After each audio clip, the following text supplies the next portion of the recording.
Welcome to the Daily Faceoff Show, your everyday source for the latest news with top-notch insight and analysis. Live every weekday at noon Eastern. With one foot in the frying pan and the other one in the pressure cooker, it all comes down to this, at least for the Vegas Golden Knights tonight. The Stanley Cup playoffs, Mike, are all they've ever known in their 5-year existence in the NHL. And for the first time on Tuesday night, the Vegas Golden Knights have a chance to be eliminated from playoff contention, or they have a chance to really make up ground on the team they're chasing with them squaring off against the Dallas Stars tonight. Welcome in, everybody, to the Daily Faceoff Show. Today is Tuesday, April 26th. He is former NHL netminder Mike McKenna. We are streaming live on dailyfaceoff.com as well as Twitter and YouTube. Mike, you got your popcorn ready for tonight? Oh, I'm ready to muck it, man. I might have to order pizza, everything, DoorDash it, you name it, it's going to show up. Like, you think about tonight's game between the Dallas Stars and the Vegas Golden Knights, and realistically speaking, it's probably the most important of the year across the entire NHL. I mean, we're facing an elimination game, and to me, Frank, it has shades of September 14th, 2020, of when the Dallas Stars beat the Vegas Golden Knights in Game 5 of the conference finals. It feels a lot like that coming into it. It's do or die for Vegas. Their backs are against the wall. They can live on if they win this game and actually put themselves into a decent position. If Vegas were to win tonight, they would be only 1 point behind the Dallas Stars. So they have life, but it could be over very quickly here, Frank. They have got to have a good start to tonight's game, and then they got to close it out, because everybody saw what happened not too long ago against the San Jose Sharks when the Golden Knights simply couldn't get it done when they had to. Yeah, it's not just the game against the Sharks, but also a number of games leading up to this point. The Golden Knights could have been in much better position, had they won some previous games along the way. Logan Thompson in net for the Vegas Golden Knights. That's the expectation. What would your confidence level be like if you were playing for the Golden Knights at this point and you were in that room tonight? It wouldn't be great. I mean, you just lost to San Jose, who had no business beating the Golden Knights, but they were playing inspired. They come from behind, score what really should have been 2 goals with an empty net. It's not great. You just lost to the New Jersey Devils recently as well. Like, the Golden Knights, despite having a pretty strong lineup at this point, haven't been able to close out games and play to the strength that they should so far. And then you throw all the drama in from the past week. It's just been a lot, Frank. I know they're focused on the task at hand, but I can't imagine that deep down they're actually thinking that they're a team that can just flip the switch right now. I think all season long they've thought that and believed it, but reality staring them in the face right now. They have to win tonight. Yeah, they've sort of been running out of runway. And as you mentioned, statistically, if the Golden Knights do lose tonight in regulation, it is over. These are the scenarios, and there's a lot riding on it really for a lot of the Western Conference. It's not just if the Stars win in regulation that they clinch. Of course they do, but also the Nashville Predators clinch in addition to the Los Angeles Kings. The 8 playoff teams from the West will be set on Tuesday night if the Stars win in regulation. And the thing is, with the Golden Knights, we just touched upon, they will have some life. They'd be 1 point back with 2 games to play. And take a look at the schedules here. The Golden Knights, it's a back-to-back scenario for both teams. The Stars are home against Arizona on Wednesday night. The Golden Knights are in Chicago and also close out on Friday night in St. Louis. The Dallas Stars close out on Friday night at home against the Anaheim Ducks. So 2 non-playoff teams for the Stars. The Golden Knights have their work cut out for them. And you mentioned the drama. Should just mention quickly that the Vegas Golden Knights announced on Monday afternoon, after our show wrapped up, that goaltender Robin Lehner will undergo season-ending shoulder surgery. We reported here at Daily Faceoff back on February 15th that Lehner had a torn labrum in his shoulder that would eventually require surgery. Full marks to Robin Lehner for what he battled through this season for the Vegas Golden Knights. Through all that pain of the torn labrum, I believe there was a rotator cuff issue in addition to what we now believe is a fractured tibia right near the kneecap. So it's been a lot of pain for Robin Lehner, and he's battled through it and had given the Golden Knights a chance to win. And you mentioned the drama that pretty significant goalie pull from Pete DeBoer last week, coupled with Pete DeBoer's remarks publicly that Robin Lehner was, quote, healthy and well rested. Probably didn't sit too well with Lehner and others in the organization, and nor should it. Mike, so we touched on the Golden Knights at Stars. That is the biggest game of the season, but there's also a lot else on the line. This is appointment viewing. I am going to be firmly planted on my couch tonight. You take a look at these games, the Calgary Flames against the Nashville Preds. The Predators can clinch their playoff spot in a myriad of different ways. We'll have all the scenarios on dailyfaceoff.com shortly. The Metropolitan Division title is up for grabs if the Carolina Hurricanes defeat the New York Rangers in any fashion. The Washington Capitals there can also leapfrog the Pittsburgh Penguins if they win against the New York Islanders in any fashion and the Penguins lose in regulation. Speaking of that Penguins-Oilers game, the juicy McDavid versus Crosby matchup that we know so well from the last number of years. Well, the Edmonton Oilers can clinch the second spot in the Pacific Division and home ice in the first round if they defeat the Pittsburgh Penguins in any fashion as well. The Florida Panthers, they're not on this board. They can win the President's Trophy tonight. The Toronto Maple Leafs can lock up second spot in the Atlantic and home ice in the first round. And their matchup against the Tampa Bay Lightning can also be locked in and guaranteed tonight. The Wild are battling for the second seed in the Central and home ice in their first round game. You've got the St. Louis Blues also playing tonight as well. So, Mike, almost every game on the calendar means something tonight. Yeah, it's a lot different than last night when we saw Chicago and Philadelphia go head to head, and everybody probably looked at that game and went, well, we got a night off from watching, which is unfortunate because both those teams have people that are playing for something. But I think tonight, realistically looking at it, the Toronto-Detroit game, I think that's all about Toronto grabbing home ice. If you're playing against Tampa, which seems pretty much locked in for the first round, you want to be at home. You don't want to have to go to Tampa, which is a difficult building to play in. And another one that stands out is Calgary, Nashville. This is potentially a preview of a first round matchup of two teams that play really hard. I've been impressed with Nashville all season, but I think if you're Nashville, you really want to win this game and you want to get points down the stretch here because you don't want to face Colorado if you can avoid it. You'd rather go through Calgary, and this is a good way to set the table for it. So quite a bit going on here. Edmonton, LA. If LA can knock off Edmonton, that's big. But if you're Edmonton, you're thinking, yeah, we'd really like to have home ice advantage and not have to travel to LA if at all possible. So plenty on the line here, Frank. And like you said, I mean, our fingers are going to be doing this, man. You get in between periods, we're going to be going back and forth between all these exciting games. Yeah, I'm going to be going back and forth between all these games. And as I mentioned, this story on dailyfaceoff.com that lists all the implications for each game. We'll have that up shortly after today's show. That brings us to our week-long NHL awards conversation that we've been having. The Lady Byng. I know not necessarily a sexy award in the sense that no one really talks about it much throughout the season. But when I take a look at this season and the way that it's played out, in terms of gentlemanly play and sportsmanship, coupled with a high output in terms of on-ice play, there's really one guy that I'm looking at to this point, and that's Kyle Connor from the Winnipeg Jets. A 45-goal, 89-point season, a career year for Kyle Connor, and he was also whistled for a grand total of 2 minor penalties throughout the season. Mike, who stands out for you?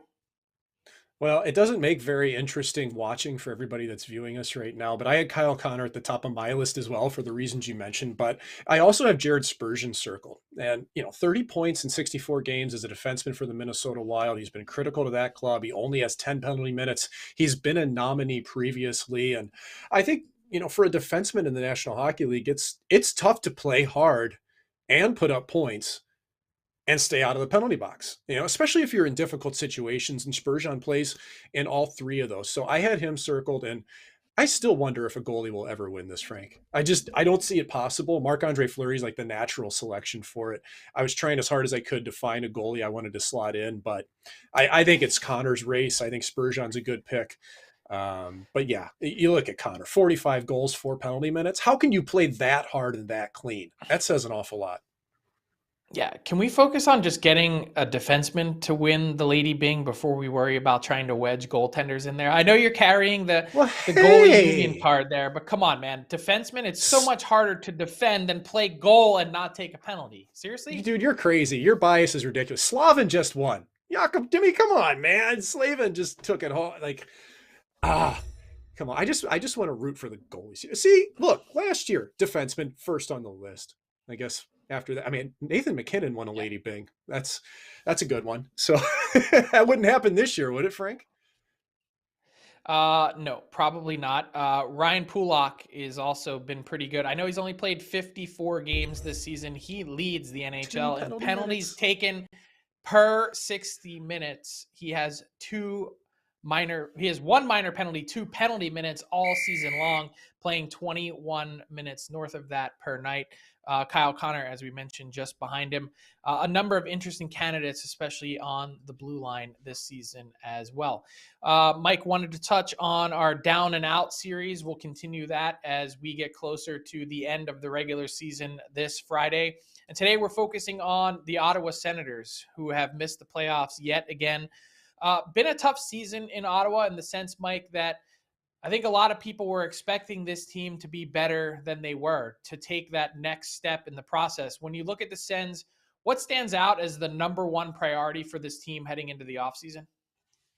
Well, they need support players. Right now, they have an amazing core of young talent. I mean, when you look at Tkachuk and Batherson and Norris, Brown, Shabbat, like there's a lot of players to really like in that locker room that are going to be good for a long time. I didn't even mention Stützle. So that's what you have as your base, but you can't expect just the young guys to carry the mail. You have to support them and surround them with quality veterans, with leaders. Not that I mean, Brady Tkachuk, great leader, but you need more of that in the room. So if the Senators are just going to wheel out another lineup that's $15 million under the salary cap, they're not going to be successful next year. I mean, don't tell that to the Rangers or the Predators this year who aren't up against the cap, but just about every other decent team is. And like, Frank, I just don't know where Ottawa goes in terms of spending right now, considering when Eugene Melnyk passed, for what we can understand, the team was put into the hands of his 2 daughters who live in Barbados, and I'm not sure their interest level. So what's the plan here? Will they spend? That's what it comes down to for me, Frank. They just need more and better to support that young talent. I think they'll spend. I think this is the year that they know they need to, break through, I think, and make up some ground on the Atlantic Division. You take a look at those teams at the top, they're going to be really tough to catch and to try and break into that playoff position. But you're also kind of right near the floor as well, the salary cap floor, and probably will need to spend a bit. When you talk about surrounding this team, Mike, with proper veterans, are you surprised that they traded away a player like Nick Paul instead of re-signing him to what probably could have been a contract that could have been had 4 years, $3 million, something like that, when you've got a homegrown player that has developed into a nice support player, as you mentioned? Is he someone that the Sens should have kept? I thought so. And I thought it came down to not a lot of money to be able to keep him. And it's the bigger message. It was yet another homegrown talent that walked away. And you can go down the list. I mean, Mark Stone, Nick Paul, I know those 2 are in a little bit different category, but it just keeps happening. I will put one caveat on this with Ottawa, Frank. I think they're actually in a pretty good place with goaltending. Forsberg was really good this year. And I know Murray's been in and out of the lineup, but at least going into next year, they're pretty stable there. I wouldn't say great or top end, but I think it's not necessarily their biggest concern. Yeah, well, you couldn't have said that last summer, given the concerns about Murray. And you're right. The way that Forsberg has stepped up has certainly been a nice improvement for the Ottawa Senators. I wonder what they do on their back end to maybe get a little bit better there as well. They have some players coming. And another name that's been kicked around a lot. What happens with Ottawa resident Claude Giroux this summer, a pending unrestricted free agent, as he embarks on his playoff run with the Florida Panthers, where he's been north of a point per game player since being acquired by the Cats. And a lot of people are wondering, will the Sens go after a player like Giroux to help fill out their lineup? And I think it makes it a lot easier if Giroux and the Cats go on a deep, long run and perhaps hoist that Stanley Cup. Then all of a sudden maybe changes a little bit of the equation for Giroux, who doesn't have to chase that cup quite as much and can be in a really comfortable setting and scenario. Mike, that brings us to the blue paint. Let's talk about playoff goaltenders.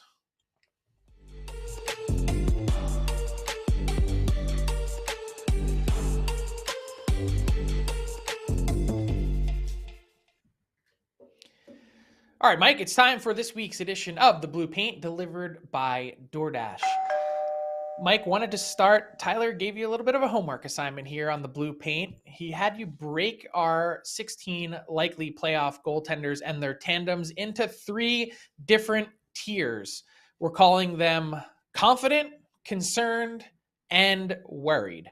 Let's start with the teams that you are worried about with their goaltending heading into the first round. You have listed the Toronto Maple Leafs, Washington Capitals, Los Angeles Kings, and Edmonton Oilers. Let's start with the Oilers because I think a lot of people look at Mike Smith's play over the last number of weeks. They look at his playoff body of work and track record, and they say, why can't Mike Smith be exactly the goaltender that we need? Yet you're worried. Why? I share those exact same thoughts about Mike Smith in the past month. He's been phenomenal. 2 shutouts, .949 save percentage in April, 8-0. My main concern is his health. He's missed a lot of hockey this year. He's had concerns in the past. Can he keep it going? Did he peak too early? I just, at this stage, can't say with the Oilers goaltending, I'm confident in it because I feel like they're one injury away or one bad thing from happening away from it all going south. Koskinen's had a tough April when Smith has taken over. So that's the reason why I'm worried, not as much about Smith's play, because like I say, I think he's been phenomenal. Now, Frank, when we go up and down this list, we'll look at Toronto, okay? Which Jack Campbell are you going to get? And if Jack Campbell's not healthy, boy, then things really change because you've got Eric Källgren who, stabilized the crease, but he's really struggled lately. So I worry about them. I look at Washington, Vanacek and Samsonov. Neither of them has grabbed the crease there. Both of them sub 90 save percentage of recently, and LA Kings. I know people are going to think I'm crazy on this one, Frank. I have concerns about the mechanical nature of Jonathan Quick's game. I don't think Cal Peterson's going to be the playoff goaltender. He's really struggled lately. Quick had a great start and he's had a good finish. The middle portion of the season was terrible for Quick. And I think that his game could be exposed. There's elements that the top teams find against him that makes it easier to score. I haven't seen his game updated lately. So that's where I am in the worried column, Frank. But I'm more optimistic on some of these other teams. Yeah, just a quick note on Jonathan Quick. He's won his last 4 straight and has given up a total of 5 goals in his last 4 appearances. He's been pretty darn good, as Cal Peterson, as you mentioned, has gotten absolutely shelled. 12 goals against in his last 2 starts. So that brings us, Mike, to the concerned category. You've got 6 teams listed in that category: the Carolina Hurricanes, Pittsburgh Penguins, Florida Panthers, Boston Bruins, St. Louis Blues, and the Dallas Stars. I think I can understand why Carolina, with the injuries that they're facing, question mark wise. Same thing with the Pittsburgh Penguins and Tristan Jarry. 2 teams sort of stand out to me here. One is the Florida Panthers, given that Sergei Bobrovsky has actually been, okay. He's found his game a little bit over these last number of weeks. And you look at Spencer Knight, and I'm like, okay, I think they could probably get by with those 2 guys. The other one is the St. Louis Blues and Ville Husso. Husso has been pretty darn good almost all season long. What gives you cause for concern? Let's start with the Blues. So with St. Louis, my major concern is that Ville Husso, who's presumably going to be the starting goalie for the Blues when they start the Stanley Cup playoffs, even though Benton's played pretty strong hockey lately, he doesn't have the playoff experience, and the Blues have relied heavily on goaltending this year. The Blues have scored on the rush. They've scored on power play, but they've given up a ton 5-on-5 defensively, and Husso's covered up for a lot of that. So my main question is, can he do that in playoffs against a team like Minnesota that he's shown well against this year? So is Binnington. But what happens then? It's just the inexperience factor, and that St. Louis does give up a lot of chances. So I feel good about where they are. I just need to see it proven to me. And then when we go to talk about the Florida Panthers, this gets interesting because that team is so good that I'm not sure the level that Bobrovsky and Knight have had to face in terms of facing a tough schedule, man, of adversity, of things that they had to battle through. Bob just keeps winning. And Spencer Knight, since he came back from the American League after the All-Star break, has done a nice job as well. But what happens when these games tighten up? Are they going to get the big save? Are they used to having to clamp down in the last minute or 2? I don't think as often. So again, it's more of a prove it scenario to me there. And the rest of the teams, for the reasons you named, especially for Carolina and Penguin, it's injury concerns. Boston, you've got two unproven playoff goaltenders who I like. I just need to see it. And kind of the same way with Dallas and Ottinger. His career just kind of continues to go on the upward curve. Can he steal games in playoffs should Dallas make it in? Yeah, it's kind of impressive how many games Jake Ottinger has played, near closing in on 50 for the Dallas Stars this year. I don't know if people realize how much work he's gotten this year with the Stars. And we touched on Ville Husso. All he does is win, man. 22-4-5 record with a .920 save percentage over the last 32 games. It's he's been really, really good. So I'm curious to see how far Ville Husso can take the St. Louis Blues. That first round series, you're going to be covering it between the Blues and the Wild. That is going to be a titanic matchup, because I could see either one of those two teams not just giving Colorado a headache, but also going all the way to the Stanley Cup. That brings us to our last tier of goaltenders heading into the playoffs. Tandems, not so much here at this point. It's sort of one main guy, and that's the confident category. The New York Rangers, the Tampa Bay Lightning, the Colorado Avalanche, Minnesota Wild, Calgary Flames, and Nashville Predators. I think if you were to take the top dog from each of those six teams, Mike, in some order, they would probably be, and maybe even starting with this order exactly at the top, at least with Igor Shesterkin and the Rangers. Pretty good idea of what your Vezina Trophy ballot might look like. Yeah, this is a rock solid top end of the spectrum here, man. Like, even with these clubs that I've included, you're looking at tandems that are pretty good. Okay. Like, the only one that I might take out of that mix would be Nashville, where David Riddick hasn't been quite to the level of some of the other backups within this category for me. I mean, even with the Rangers, Georgiev hadn't had a great season. Well, he's turned it on lately. That club's had 4 shutouts in their last 11 games. Tampa, it's the Vasilevsky factor, the best money goaltender in hockey, I think. And then down the list, like, Darcy Kemper hasn't gotten the respect he deserved this year. From where he started to where he is now, he's been phenomenal in the second half. Francouz has been good. Minnesota with the 1-2 punch of Talbot and Fleury, and even Vladar behind Markstrom in Calgary. As the season's gone on, the numbers of those two have started to converge. Vladar's played really good hockey in a supporting role there. So I would feel completely confident with all 6 of these teams that I've listed. And I think it's just a matter of which one of these goalies is able to steal the most games and take their team the furthest. Interesting. This has been another edition of the Blue Paint. We're curious to see if any one of those goaltending situations, maybe certainly if you look down a little bit further, the concerned or the worried category, maybe one of them can right the ship. Maybe there's someone here with not a lot of playoff experience that can go on, I don't know, think of a Matt Murray type run from a number of years back that ended up taking his team to the promised land. This has been another edition of the Blue Paint, delivered by DoorDash. You see the promo codes there at the bottom of your screen. DFODD if you're in Canada, DFODD US if you're in the United States. That gets you 25% off and free delivery on your first order with DoorDash. We just mentioned all the playoff implications tonight. You're not getting up from your couch. You're not cooking. DoorDash has all your favorites and more delivered right to your door.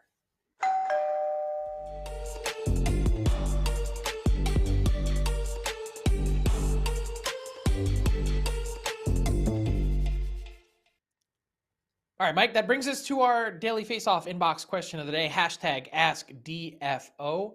Mike, it's Masterton Trophy time. One of my favorite awards of the year. It's certainly one of pride for us from the Professional Hockey Writers Association, in which 32 nominees come from all 32 teams around the league. We've had a chance to tell their stories and inform fans all season long about these players and their path and their journey.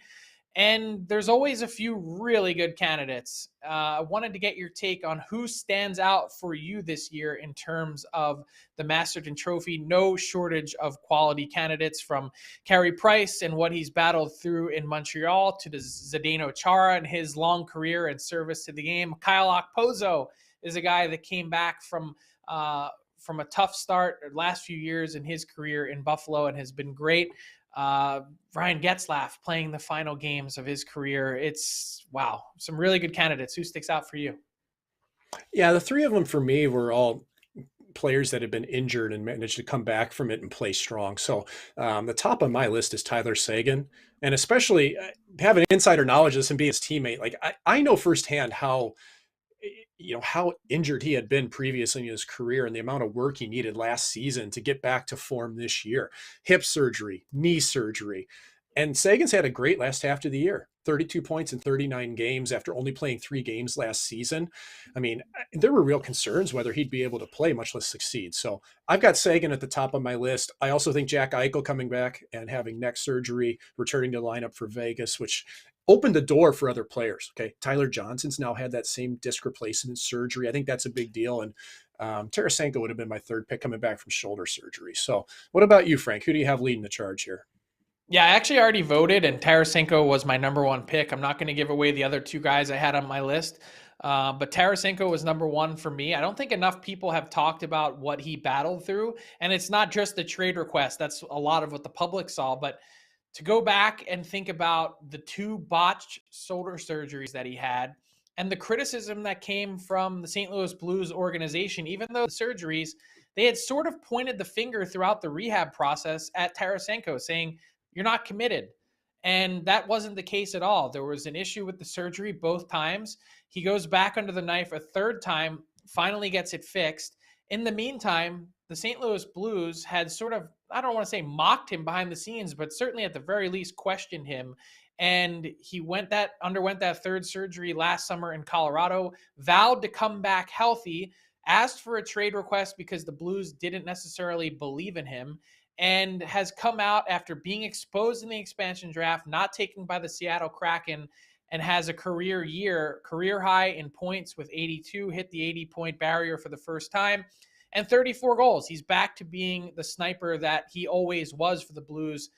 No real shock now that the guy's fully healthy, and I think the number of teams that passed on trading for Tarasenko, or if you're the Kraken picking Tarasenko, are certainly ruining that decision today. I agree with you. That's why I had him so high on my list as well. He's been amazing to watch. That chemistry he has with Robert Thomas and Buchnevich. Watch out, man. That's the reason why St. Louis is so dangerous leading into playoffs. Talented player, and I also think a really committed guy to the organization. I think that really hurt him when the St. Louis Blues questioned his character a bit throughout this process. That brings us to our daily face-off, daily bet segment. Tyler Remchuk, a loser last night, but still in the positive. How you doing?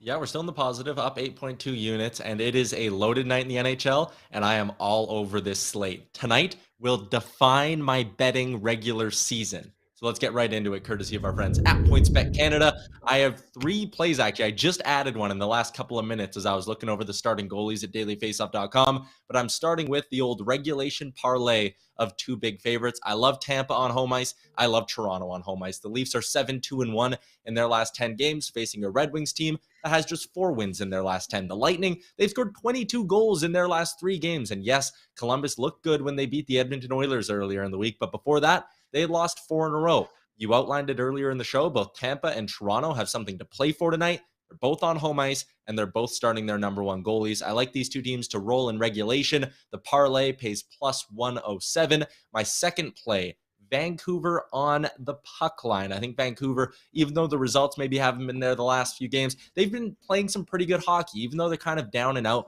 they're still showing some fight. And I like the Canucks on the puck line. They're 4-0-2 on home ice this month. Seattle's lost both games of their road trip so far. So again, another home team. The plus money payout is nice there, plus 115.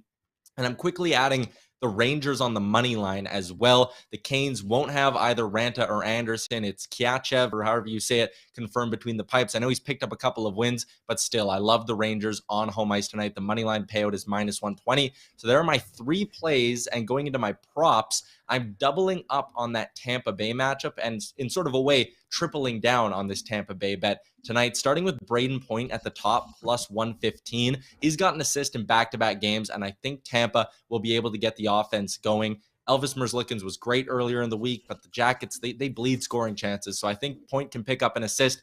And I'm also going with Andre Palat to pick up an apple at plus 150. This guy hit this in 4 of his last 5. He was on a 4-game assist streak that was snapped last game. So again, that plus 150 payout is just too good for me to pass up. Deep breath. I'll recap. Palat assist, Point assist, Rangers money line, Canucks puck line, Tampa Toronto regulation parlay. There you go, Frank. 5 plays tonight. I'm loaded up. Let's go. It's a degenerate smorgasbord of everything happening tonight. I love it. Absolutely. Take it and shoot it into my veins. Sign me up. Well done, Tyler. That brings us to garbage time. Mike, what has caught your attention? What's caught your eye from around the National Hockey League? I cede the floor to you. You know, we really got to give some love to the Vancouver Canucks for a team that was nowhere in the end of November, early December. Bruce Boudreau comes in, does a great job turning things around. And man, they've battled so hard down the stretch. I mean, a 6-game winning streak. They've gotten points at 8 of 10 games. Elias Pettersson has looked dynamic. He's been one of the top players in the league for my eyes, especially in March and April. I mean, 17 points his last 10 games, shooting the puck in stride. Demko is a factor every night, man. Like, Frank, I think Vancouver can, with some tweaks next year, be in the mix. And doesn't it seem like Bruce Boudreau is a huge reason for this and why he needs to be there next season? Everything about that team changed with the coaching change, the energy, the atmosphere, the confidence level. And you saw it really right from the first game. The numbers don't lie, 30, 15, and 9. That means the Vancouver Canucks have gotten points in 39 of the 54 games that Bruce Boudreau has coached this year. And if you take a look at their .639 points percentage, and that's a pretty big sample size, nearly 55 games, almost 60 games by the time this is all said and done, .639 points percentage when extrapolated out over the course of the entire 82-game season would put the Vancouver Canucks in second place in the Pacific. That's how good they've been since Bruce Boudreau took over on December 5th. And they're a team that I think has sort of validated the work that Jim Benning and his group, including our own Chris Gear, did prior to the season in assembling these foundational pieces. Were there missteps along the way? Of course, yes, there were. But Elias Pettersson, as you mentioned, Quinn Hughes on the back end, Thatcher Demko, just straight up Demkoing teams in net over the last number of weeks and months. He's been a big reason why they are where they are as well. They've got the pillars. Now it's time to go out this summer and find those support pieces. What happens with JT Miller? What happens with Bo Horvat as a pending restricted free agent? Lots of work for the Canucks to do. What kind of stamp will Jim Rutherford and Patrick Allvin put on this franchise? I'm excited to see it because I think the whole NHL is better when Vancouver and the entire market is engaged like they have been over these last number of weeks. I agree. And more than anything, I think the Canucks found their fun factor again. That was what changes everything. You see smiles on their face. You see them having a good time. Sometimes all it takes is a coaching change for that to happen. No doubt about it. Boudreau has energized that club, and they're a team to keep their eye on for next season. Yeah, no doubt about that. Mike, well said. That'll do it for today's edition of the Daily Faceoff Show. So much happening across the National Hockey League tonight. Check out dailyfaceoff.com, as I mentioned, for the story on all the breakdown of the implications and scenarios for tonight. Keep it locked on Daily Faceoff throughout the playoff chase. We'll be back right here tomorrow, 12 noon Eastern on Wednesday, to break it all down. We'll talk to you then. Thanks for watching the Daily Faceoff Show. Make sure you hit subscribe on our YouTube channel to never miss an episode.